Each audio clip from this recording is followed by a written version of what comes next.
It's time for Money Tuesday. How would you like to be a millionaire? Well, it could take a while, but it also could take a little bit of a sacrifice, like maybe not going to that expensive coffee place every day. Here to talk more about that is Stewart Welch from the Welch Group. Stewart, good to see you this morning.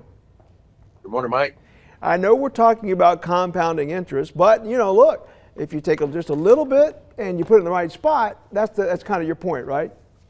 Yeah, I think so. So if you look at statistics, 97% of people never achieve financial freedom, much less financial abundance.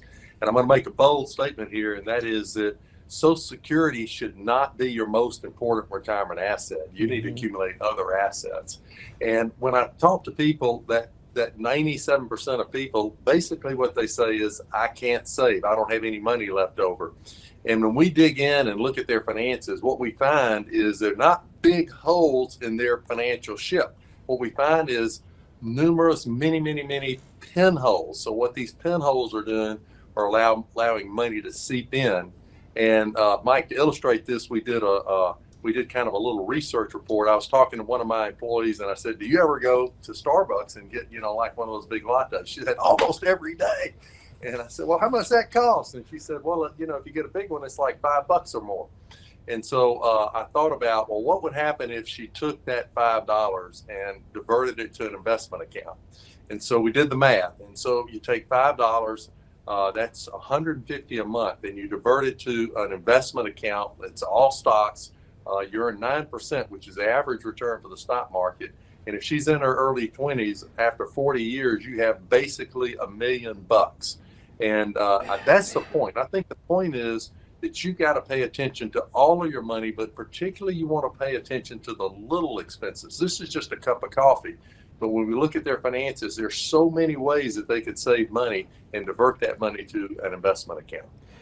Stewart, I'm glad you did qualify that and say somebody in their 20s. I'm definitely running out of time there. But with the current market where it is, what would you tell people who say, look, I may have a little bit of discretionary income, but I'm afraid to put it in something that's going to be an investment right now? Yeah, so, of course, you and I talk about this all the time over the years. The market is down. The market's really volatile. When the market is down, it's actually an opportunity to invest. So like my folks, I'm looking for money to invest at these lower rates, at these lower prices, and under the assumption that the market over long term is going to do really well. So when the market's doing really poorly, that generally creates an opportunity. When the market's doing super well, that's when I'm actually most cautious and maybe holding back a little bit on investing any discretionary money. As we wrap up here, Stewart, what would be some final thoughts for somebody as we consider this topic today? Well, I think when you talk about you find the money, what should you do with it? You want to have at least 3 months of emergency fund. That's going to be primarily money market accounts.